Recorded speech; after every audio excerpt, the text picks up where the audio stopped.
Jay Summers Morning Blend. We're going to be talking about this movie review time. I've got Janelle and Tony with me, and we've already seen Beast with Idris Elba. Let Janelle and the fireworks begin. I thought it was okay. It wasn't, it wasn't Top Gun Maverick tier. It wasn't Easter Sunday low. It was okay. It was, if it's a good popcorn movie. Like I know the knock against it, it's going to be, well, it was really predictable. Well, so was Predator. So was Jaws. So was Cujo. All those movies, you didn't expect the shark, Predator, the dog to win. Like, you know where this movie's going, but that doesn't make movies unenjoyable. Like, now my knocks against it are, like, does it have the Quinn soliloquy that Jaws has, where it's like a good, like a quiet moment where there's dialogue? No, it doesn't have that at all. Does it have something that's on the that equals the Predator, where they're in the jungle just kind of kicking their heels and waiting for the next attack? Yeah. It's not groundbreaking. This is not the first movie that's a threat that you know where it's going, you know how it's going to end. It's action. Are there things that could have been fleshed out in the movie? Yeah, but they weren't. So, they should have been. They should have been fleshed out in the movie. Let's have the fireworks. I'm going to go next, Tony. I got to go next, man. I love it. Oh, you got to be kidding me. The women will love it because it's Idris Elba.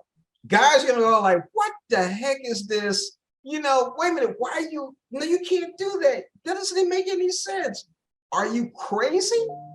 Yeah, because there's never movies with women that serve no purpose in the movie other than to just flash their cleavage. So let's not go there. Hey, that's what this is. It's all Idris Elba. He is extremely popular right now. Women are going to love it. And guys are going to go, okay. As a matter of fact, I met a guy last night who was at the movie. His name is Robert.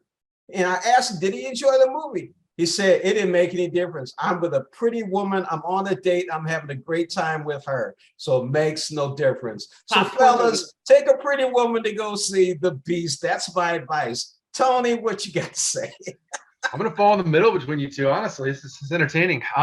First thing I'm going to tell everybody, suspend disbelief. I mean, there is a lot of moments in this where you're just like, okay, there's a lion attacking a human being, and we're just made to believe that this is all that, the carnage that would be suffered.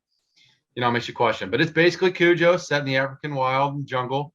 Scenery and the cinematography, is beautiful. Editing wise, it's a little choppy at times and a little confusing. However, like you said, it's his Idris Elba's vehicle. He does it. He gives it his all. He really does. Charlton Copley, someone we don't see too often anymore. It was great to see him back in the film. Charming, limited screen time, but his swagger is definitely back. There are laughs. There are some funny moments that are intended by the director. We all heard in the theater. There are also some moments of laughter that I don't think were intended. Okay. And it really followed the familiar horror film tropes, if you will, where do the worst thing possible in the situation to further the plot along. I'm all for predictability. That's fine. That like Janelle, you said, it doesn't ruin a film by any means. However, the way you get there, I won't give any details away, but I'm just like, really, this is there's a huge line coming at you, but we're going to do this. Makes a lot of sense. Yeah. All right, so here we go with the rating. Again, like I said, the fireworks are going to begin. Janelle? I give it about a 2.5. It's exactly what you expect. It's a 2.5 movie. It's not, again, it's not crap, and it's not cinema. It's a middle of the road action movie that you don't have to have any thought, and you don't expect the meaning of life to be answered in it. It's a popcorn entertainment movie. That's it. 2.5. I'm gonna give it a 2.5. You're right. You see a pretty lady, you ask her on a date, She loves Idris Elba. Yeah, I want to go. You're paying for the tickets, you're paying for the drinks and the popcorn, and I get to see Idris Elba. I give it a 2.5 too. That's exactly what it is. Tony? Like we said last night, 2.5s across the board. It is an average film, but it isn't the worst thing you can do on, in the theater right now. Janelle, I'm going to steal this from you. You said it last night, but it is a good $5 Tuesday film. It's hard to pay full price for this one, but you got nothing else to do, and it's discount day. You can go worse than Beast. You definitely can. And speaking of worse, wait till next week. James Thomas, thank you again. Janelle, Tony, for joining us on Morning Blend. We didn't have as much fireworks, but we did have some fun with this. Thanks again for watching.